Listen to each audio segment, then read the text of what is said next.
Chapter 7. Nancy's heart leaped into her throat as she pulled the wheel left with all her strength and continued to pump the brakes. "Please, please don't go over the edge," she begged silently.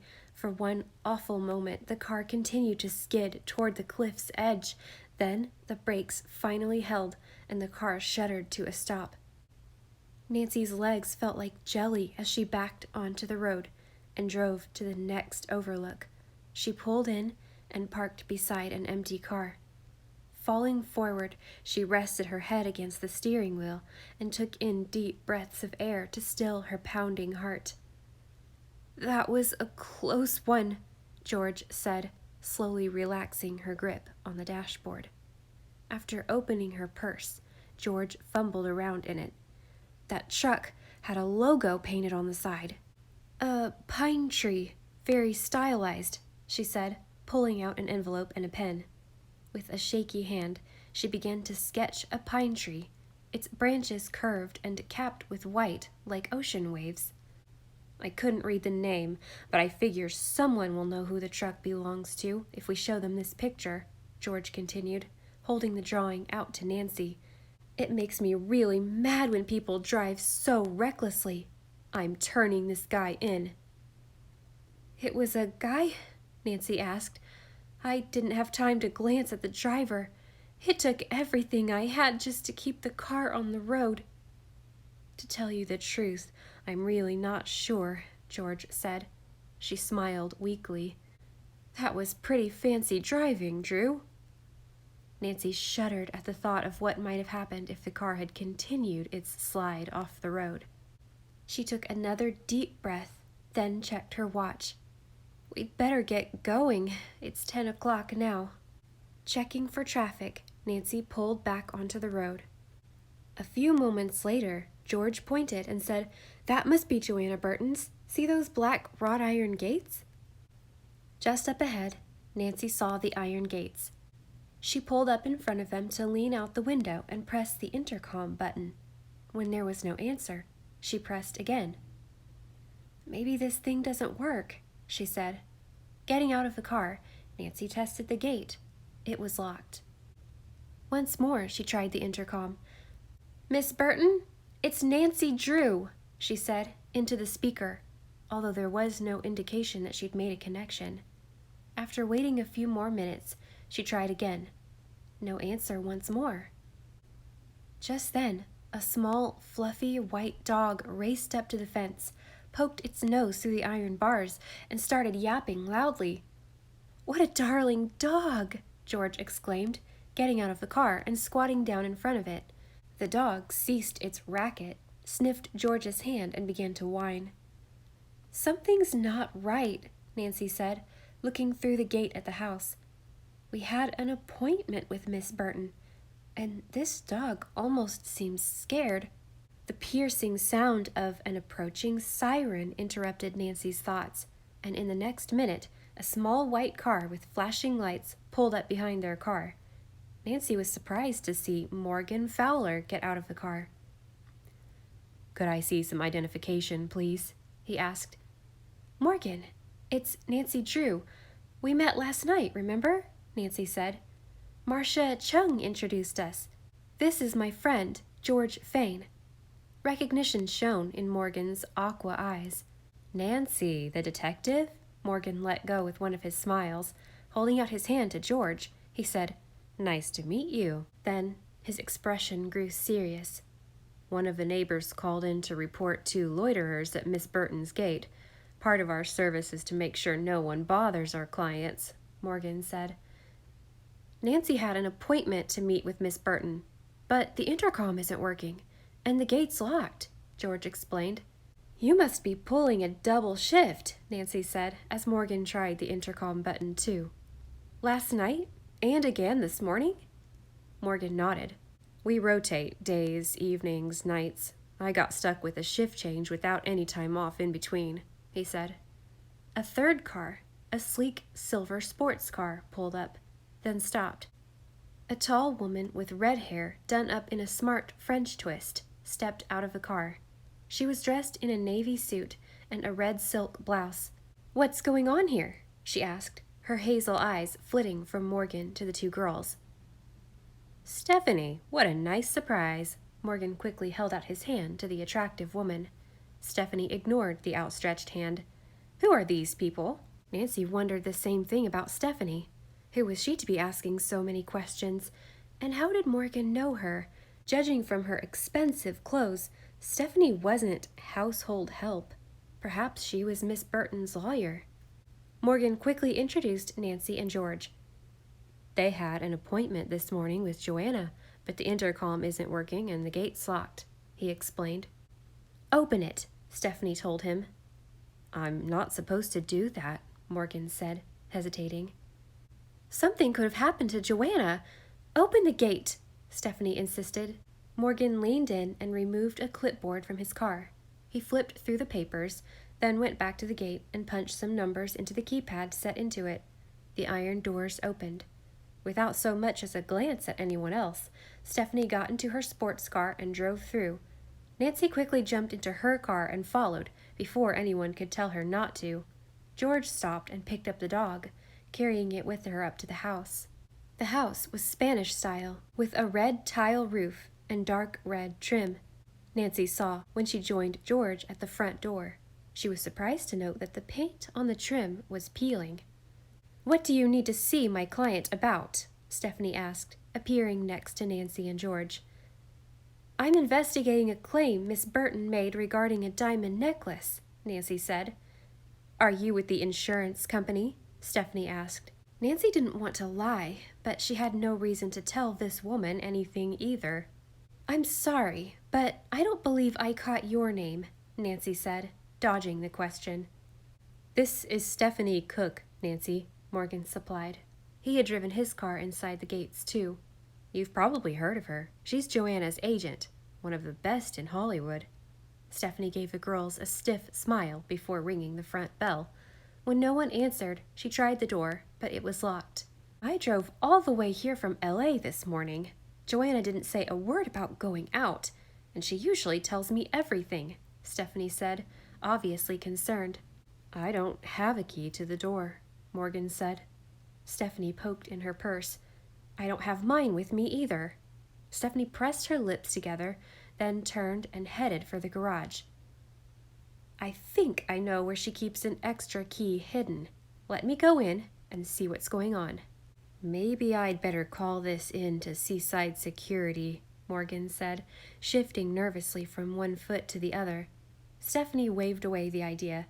Let's check it out ourselves first, in case she's just sleeping in. The agent disappeared around the corner of the house, and a few minutes later, the front door opened, and Stephanie appeared. There was a key in the garage, she announced.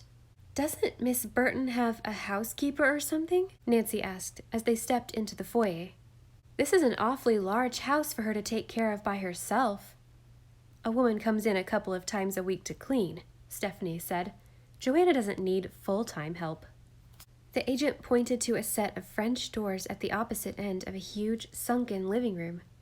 Why don't you three go out on the terrace and wait, she said, in a tone that left no room for argument. There's a wonderful view. I'll find Joanna and tell her you're here.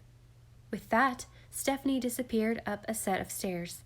As Nancy stepped down into the living room, she saw that it was much less lavish than she had expected. The main feature was a stone fireplace that dominated one wall. The rest of the room was sparsely furnished in a style that Nancy remembered had been popular a number of years earlier. The furniture was in good shape, but a little dated. Morgan remained inside while Nancy opened the French doors and stepped out onto the terrace. George followed, still holding the fluffy white dog that had run up to them at the gate. The dog jumped out of George's arms as soon as she walked outside. Check out this view, George exclaimed softly. Nancy had to agree that it was spectacular. A set of steps was cut into the hillside, leading down to a small crescent of beach. Beyond, the ocean stretched as far as the eye could see, sparkling in the bright sunlight. Glancing back into the house, Nancy saw that Stephanie had returned to the living room and was now deep in conversation with Morgan. It looks as if Joanna's been here this morning, George said. She had stepped up to a glass-topped table shaded by a red umbrella. "Here's a carafe of coffee and 2 cups with coffee in them." Nancy touched one of the cups. "It's still warm," she said. "So, where's Miss Burton? And who was drinking coffee with her?" Something about the scene made Nancy very uneasy. The dog was still edgy and whined as it sniffed around the terrace. "Nancy, look down there, over by those rocks.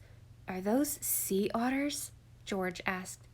Following George's gaze, Nancy spotted the brown animals swimming among the rocks. "They're adorable," Nancy said, her mind still on Joanna Burton. "Let's go take a closer look at the otters," George said, starting down the steep steps. "Maybe Joanna Burton went for a walk on the beach, and we'll run into her." Nancy hesitated. "Okay," she finally gave in, "but let's go for just a minute, okay?" George was halfway down the steps when she stopped suddenly, causing Nancy to bump into her. No," George exclaimed. There was no mistaking the note of alarm in her voice. "Nancy, look down there." She pointed down to the beach at the foot of the wooden staircase. The first thing Nancy saw was a swirl of hot pink fabric. Then she caught sight of the dark hair and the outstretched, immobile hand. The realization hit her in a sickening flash. A woman's body lay crumpled at the bottom of the steps. Chapter 8. Nancy's stomach twisted into a tight knot as she stared down at the inert form. All at once, she leaped into action. "Quick, go get Stephanie and Morgan, and then phone for help," she said to George. As George eased past Nancy back up the stairs, Nancy hurried down to the beach. When she reached the sand, she definitely recognized Joanna Burton's lovely features, with her high, delicate brows. There was no blood on her, but the woman's neck was bent at an odd angle. Just looking at it made Nancy's stomach flip. Kneeling beside the actress, Nancy felt for a pulse. There was none. She sat back on her heels and took a deep breath. "Stay calm, Drew," she told herself. It wasn't easy. The actress's dog had followed Nancy down the stairs and was now whining pitifully. Trying not to look at Joanna Burton's neck, Nancy quickly looked for some clue to what had happened. The side seam of the actress's beach wrap was ripped and hanging loose at one side. Her right hand was tightly clenched, but Nancy couldn't tell if she was holding anything in it. Nancy jumped as a scream rang out from above her, quickly followed by muffled sobs. Looking up, she saw Morgan, his arm around Stephanie, standing at the top of the steps. George was halfway down the stairs. "Is she?" George called down, somehow knowing the answer. Nancy nodded grimly. Brushing the sand off her knees, she slowly stood up. "Morgan called the police and an ambulance," George said. "What do you think happened?" "I'm not sure. It looks as if she fell down the stairs. Her beach wrap is torn, though, which makes me think there might have been a struggle," Nancy said. "I think she's holding something, but we have to wait for the police to check it out." George picked up the dog again and cuddled it close to her body. She and Nancy were both somber as they climbed up the steps to the house. Morgan and Stephanie had moved into the living room. "I should have gotten here earlier," Stephanie murmured, staring out through the French doors at the ocean. "Joanna called me last night. She said that Marcia Chung had phoned, wanting to talk to her about that necklace. I told her not to say one word to her, to let the police handle it." "You think Marcia had something to do with this?" Nancy asked. She couldn't imagine Marcia killing anyone. "I wouldn't jump to conclusions, Stephanie," Morgan said nervously. "Joanna could have tripped and fallen down the steps." Nancy suddenly remembered the 2 cups on the terrace. "Do you know if anyone else was visiting Miss Burton this morning?" she asked Stephanie. "There are 2 cups on the patio table, and the coffee in them is still warm." "All I know is that Marcia wanted to see her," Stephanie replied. "Joanna said she was frightened because Marcia seemed so angry." Marcia angry? That didn't sound like the same person Nancy had met the night before. Nancy would have to check into Stephanie's claim. Did Joanna mention that anyone else had talked to her? Nancy asked. Stephanie shook her head. Before Nancy could ask her next question, sirens announced the arrival of the police and ambulance. Morgan hurried to answer the intercom. Nancy recognized the first person who entered. It was the woman she and George had seen at Marcia's store the day before. The woman walked into the living room, followed by 2 uniformed officers and 2 paramedics carrying a stretcher. Morgan followed them in, then stationed himself beside the French doors. The woman introduced herself as Detective Beaumerito, then asked everyone else to stay put while she and her crew went down to Miss Burton's body. When the detective returned, she spoke briefly to Morgan Fowler in hushed tones. Nancy heard the words, "broken neck." After a moment, the detective came over to where Nancy, George, and Stephanie were waiting in the living room. "Were any of you present when Miss Burton fell?" Detective Beaumerito asked them. They all shook their heads.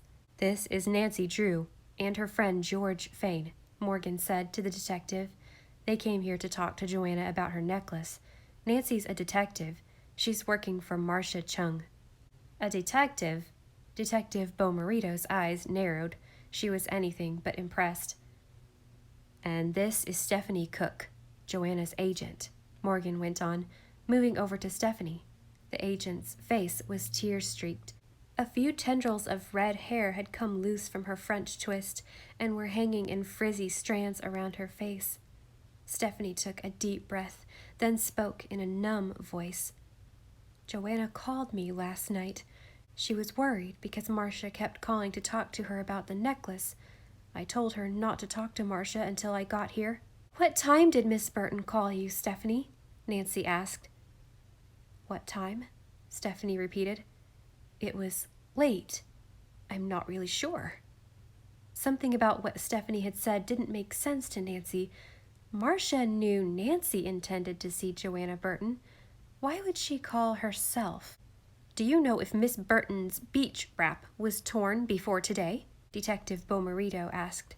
Stephanie shook her head adamantly. "Joanna would never have worn anything that wasn't in perfect condition. She just wouldn't."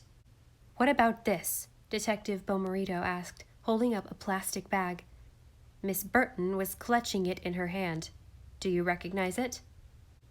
The bag contained a gold sea otter charm, Nancy saw. Connected to the charm was a twisted, broken loop that had probably attached the charm to a bracelet. Again, Stephanie shook her head. "It doesn't belong to Joanna." With a start, Nancy remembered that Marcia had a bracelet full of gold charms. Nancy couldn't remember if Marcia had a sea otter or not, but she knew she had to tell the police. "Marcia Chung has a charm bracelet," Nancy told the detective. "I saw it last night." "And Cy Baxter makes charms just like that in his jewelry store," George added. Detective Beaumerito made some notations in the notebook she carried. "Obviously, I'm going to have to ask them both some questions. It looks like someone is missing a charm from a bracelet, and there's a good chance that that person is responsible for Joanna Burton's death." The detective had just confirmed Nancy's worst suspicion. Joanna Burton hadn't fallen down the stairs. She had been pushed. "I can't believe Joanna Burton has been murdered," George said solemnly as she and Nancy drove back toward downtown Carmel. "Not only that, but it looks as if both Marcia and Cy Baxter are suspects," Nancy said, frowning. "I'm not sure why either of them would kill her, unless she found out that one of them had stolen her diamonds. I definitely want to talk to Marcia about this right away." "From what you said, Marcia doesn't seem like the violent one at all," George said. "Len is the one with the bad temper." Nancy blinked and suddenly recalled a remark Marcia had made the night before. Marcia said something about that last night. Apparently, Len threatened to confront Joanna Burton and set her straight. George shot Nancy a worried glance. What if he's the one who pushed her down the steps? Then she shook herself. "Oh, but that doesn't make sense. Len wouldn't have had on a charm bracelet." Nancy barely noticed the scenery on the drive back into town. Her mind was swirling with questions. Who had been drinking coffee with Joanna Burton? Who else besides Cy Baxter and Marcia Chung had Baxter's charms? Did Joanna's death have anything to do with the stolen diamonds? And how did the smashed cuckoo clock fit in with all of this? Nancy hoped she would find some answers soon. As soon as Nancy parked the car, she and George headed straight for Marcia's shop. When they walked in the door, Marcia came hurrying in from the back room. She smiled when she saw Nancy and George. "Did you talk to Miss Burton?" Marcia asked hopefully. Pale and tired looking, she had dark circles under her eyes. Nancy watched Marcia carefully as she told her the news of the actress's death. "Dead?" Marcia whispered, her dark eyes widening. "How?" Her right hand grasped her left wrist. Then she glanced down, frowning. Nancy followed Marcia's gaze. "Where's your bracelet?" she asked. "I don't know." Marcia continued to stare at her bare wrist. "I guess I didn't put it on this morning. I left home so early." She opened a drawer under the counter, then pushed it shut.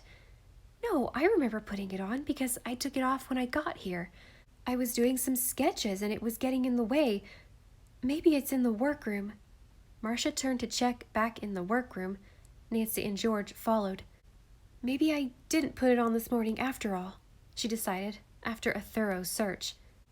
"The police think that Joanna was pushed down the stairs," Nancy said, fixing Marcia with a sober gaze. "She was holding a charm in her hand when we found her." Marcia stared blankly at Nancy, then sat down in a chair. "You don't think... I wouldn't... I couldn't..." "Joanna Burton's agent, Stephanie Cook, claims that Miss Burton said you were calling and annoying her, asking to come see her about the necklace," George added. "Why would I do that?" Marcia asked, confused. "You were going to talk to her, so why would I?" Nancy raised a question. "You didn't go out to Miss Burton's this morning?" I was with a client here at the store this morning, working on a design," Marcia replied. Nancy noticed that her eyes shifted nervously and couldn't help wondering if the young woman was hiding something. Before she could ask Marcia anything else, the front door to the shop opened. "Hello?" a woman's voice called out. "I'll go see what it's about," George offered. Through the open doorway, Nancy heard the woman inquire about a bracelet she'd left to be repaired. "I came by at 10:15 to pick it up, but the shop wasn't open yet," the woman was saying. Nancy glanced at Marcia with narrowed eyes. "I thought you said you were here this morning," Nancy said in a low voice. "Well, I wasn't at Joanna's. That's all you need to know," Marcia said. Turning away from Nancy, she went into the shop. Nancy watched as Marcia retrieved a package from under the counter and held it out to the woman. "Your bracelet is ready, Mrs. Ortiz." This case is getting more complicated every second, Nancy thought. Marcia had seemed genuinely surprised by the news of Joanna's murder. Either she was a very good actress or she was telling the truth and hadn't been there. But if she hadn't been at the actress's home, why wouldn't she say where she had been? After Mrs. Ortiz had left, Marcia came out from behind the counter. Instead of rejoining Nancy in the workroom, Marcia went to the front door. "I don't feel like answering any more questions," she said, her lips trembling. "I think you two should go now." Nancy was irritated now. "Marcia, you and Len asked for my help, but I can't work for you if you don't tell me everything," she said. Marcia let out a long sigh before looking at Nancy. "Please, I need some time to think this through," she said wearily. "Could you come back later?" She must have seen the disapproval in Nancy's face because she quickly added, "Look, I didn't kill Joanna, but I can't talk about it now." Marcia opened the shop door and stood there. Nancy didn't have any choice but to leave. "I'll be back later," Nancy said to Marcia, but the door had already been shut, cutting off her words. George rolled her eyes. "Talk about weird," she said. "Well, we might as well see if Bess is done working." George started across the street. Nancy automatically checked for traffic on Ocean Avenue. She noticed Len about half a block down the hill at the corner, talking to a dark-haired woman who looked vaguely familiar. Nancy lingered on the sidewalk a moment, hoping the woman would turn so she could identify her. Len was speaking intently to the woman. Finally, he handed her what appeared to be a small envelope. The woman glanced around warily before she stuffed the envelope in her pocket. Something about their furtive behavior aroused Nancy's suspicions. Suddenly, Len glanced up the hill, and his eyes landed on Nancy. He quickly looked away and said something to his companion. A moment later, he moved briskly away, turning down a side street. What was going on? Nancy wondered. Why did Len become so nervous when he saw her? Nancy started toward the corner, hoping to catch up with Len. She had taken only a few steps when the woman Len had been talking to turned in Nancy's direction. Nancy immediately recognized her. It was Cy Baxter's assistant. Chapter 9. Nancy's mind raced. What secretive business could those two have together? Could it somehow be related to Joanna Burton's death? Nancy recalled the smashed cuckoo clock. Maybe the assistant had sent it. Nancy took off down Ocean Avenue toward the woman. "Nancy, where are you going?" George called from across the street. Nancy motioned for George to come with her, then turned back to look at the dark-haired woman. She had disappeared. Nancy ran to the corner. Shading her eyes with her hand, she glanced in both directions, then frowned. Neither Len nor Cy Baxter's assistant was in sight. "What's going on?" George asked, breathlessly, catching up with Nancy. "When we came out of Marcia's shop, Len was standing down here, talking to the woman we saw in Cy Baxter's shop yesterday," Nancy explained. "Len handed her a package, but when they saw me, they both hurried off." She crossed her arms over her chest, trying to fit the pieces of information she had together. "Do you think it's possible that she and Len worked together to steal the diamonds from Joanna Burton's necklace?" She wondered out loud. Len could have taken the necklace from the safe without Marcia knowing about it. Then he could have given the necklace to the woman to make the switch. She has access to all the right tools at Cy Baxter's store, and she must know where to get cubic zirconia. "It's possible," George agreed. "I mean, Len did say they've been working hard to get their businesses off the ground. Maybe he stole the diamonds because money is tight." Then she frowned, running a hand through her short, dark curls. "But the diamond switch happened days ago. I still don't get what Len could be handing over to that woman now." Nancy had been wondering the same thing. It's possible there was money in the envelope. Maybe Len gave her a cut after he sold the diamonds. Nancy absently fingered the hem of her blazer. "Let's face it, Marcia, Len, Cy Baxter, and his assistant are all still suspects, and we're no closer to figuring out who's guilty than we were yesterday." George flicked a thumb back in the direction of the Café de Carmel. "Well, let's give up for now and see if Bess is through working. Maybe we can get in some sightseeing," she suggested. "After a break, maybe all of this will seem a little clearer." Nancy said, non-committally. "I want to go back to Baxter's jewelry store, though. I want to check out both Baxter and his assistant more." "After lunch," George insisted, pulling Nancy toward Café de Carmel. "All we've been through this morning has made me hungry." When the two girls entered Ted's restaurant, there was already a sizable lunch crowd. Libby, the waitress Bess had spoken to the day before, was rushing around taking orders and delivering food. "I guess Bess is in the kitchen," George commented. Just then, the door to the kitchen opened, and Ted emerged, a welcoming smile on his face. As soon as he recognized Nancy and George, his smile faded. "Hi," Nancy said, brightly, ignoring his unfriendly expression. Hi. Did you find anything out at Joanna Burton's this morning?" he asked. His question was polite enough, but Nancy knew he wasn't happy to see her and George. Nancy smiled at him and said, "I thought we could fill you and Bess in at the same time. Is she here? Bess is busy, he said curtly. Come on, you're the boss. Tell her she can take a break, George teased. Ted just glowered at George. She's not here right now, he told her. She went to get stuff for a new dessert she wants to try. What was with this guy? Nancy wondered. He was acting as if it were a crime even to ask about Bess. So, I guess that means she's not going to be able to go sightseeing with us this afternoon? Nancy asked. Bess and I have a business to run, Ted said. She said to tell you that she'll catch up with you when she has time. With that, he disappeared back into the kitchen. George turned to Nancy, angry red spots coloring her cheeks.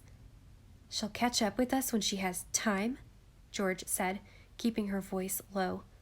Bess asked us to come here. She's hardly had time to say hi since we arrived. I doubt that's the exact message she left for us, Nancy said, frowning. I have a feeling Ted interpreted it more harshly. He isn't exactly Mr. Charming, is he? George muttered. Suddenly, I'm not hungry. Let's get out of here. Nancy nodded. We can grab a slice of pizza or something, and then let's go over to Cy Baxter's. Baxter's fine jewelry seemed to be deserted when Nancy and George entered the shop 45 minutes later. Where is everyone? George murmured, stepping up to the counter. Nancy shrugged and started toward the doorway that led to the back. From the doorway, she caught sight of the assistant, who was studying a piece of jewelry on the table in front of her. She was so intent on her work that she didn't appear to hear Nancy and George at all. Nancy held a finger up to her lips for silence, then stepped a little closer. She was trying to get a better look at the piece of jewelry. Could it be Marcia Chung's charm bracelet? As Nancy shifted her weight, a floorboard let out a loud creak. The woman's head jerked up, and she gasped when she saw Nancy in the doorway. A split second later, she swept the piece of jewelry into a drawer. The jingly sound Nancy heard immediately made her think it was a charm bracelet. Can I help you? She asked nervously. She hurried over to the doorway. Nancy turned as the front door opened again, and Cy Baxter strode into the shop. His eyes landed on Nancy and George and flickered with recognition. Rachel, why is there a customer in the workroom? Baxter asked. Nancy wasn't actually in the workroom, but he obviously wasn't pleased to see her in the doorway. I'm sorry, Mr. Baxter, Rachel said. I didn't hear her come in until just now. Smiling at Nancy and George, Cy said, So, have you decided to have me design your bracelet? He asked. It took Nancy a moment to remember what he was talking about. She'd almost forgotten that she'd pretended to be a customer during her last visit. This time, she decided not to play games. Mr. Baxter, I'm investigating your claims about Joanna Burton's diamond necklace for Marcia Chung, Nancy told him. Cy Baxter's smile faded. I don't have to answer any of your questions, he said, and I'm certainly going to speak to Joanna about you. I don't see any reason why she should cooperate with you either. Nancy was surprised to hear him mention Joanna's name. Apparently, he hadn't heard what had happened to her yet. Then again, there hadn't been much time for the news to get around. Mr. Baxter, Joanna died this morning, she said softly. The jeweler blinked, and his hand went to his chest. Joanna, dead? He echoed. Rachel was just as surprised. Her face turned a pasty, unhealthy color. But how? Nancy took a deep breath before answering. She fell down her terrace steps. The police suspect she may have been pushed. When they found her, she was holding a charm, a sea otter charm, like the ones you make. One of my charms? Baxter asked weakly. Nancy nodded, then asked her next question. She had a feeling Baxter wasn't going to like it. Where have you been all morning? She inquired. Baxter opened his mouth to speak, but all that came out were sputtering noises. Why are you asking me? He finally demanded. You sell charms like the one the police found in Miss Burton's hand, George answered. I sell charms, but I don't wear them, and I assure you I was nowhere near Joanna Burton's house this morning, Baxter said defensively. My Jaguar stalled when I was driving to work this morning. I had to have it towed all the way to the dealership in Monterey. The mechanics there are the only ones I trust. Monterey Imports. You can call them if you don't believe me. His alibi would be easy to check, Nancy thought. She doubted that he was lying. Do you know who else might have visited her? She asked. Someone who wears one of your bracelets? I really couldn't say, Baxter replied. Joanna Burton loved my charms. She gave them as gifts all the time. What about the charm bracelet your assistant was working on when we came in? Nancy knew it was a long shot, but hoped it would work. Yes, George said, picking up on Nancy's reasoning. If you don't mind, we'd like to see if there's a sea otter missing from it. Baxter appeared completely baffled. Charm bracelet? He turned to Rachel and asked, What's this all about? Rachel looked panicky, and all the fight seemed to go out of her. Stepping over to the workbench where she'd been sitting before, she sank onto the stool. Cy Baxter stood next to her while she opened the drawer in the work desk. What's this? He asked, picking up a photograph of a man from the desktop. Nancy moved closer to see who it was and immediately recognized Michael Davis. He was an older actor who was enjoying a comeback following the release of his latest movie. Something was written on the back of the photo, Nancy noticed. Apparently Baxter saw it too.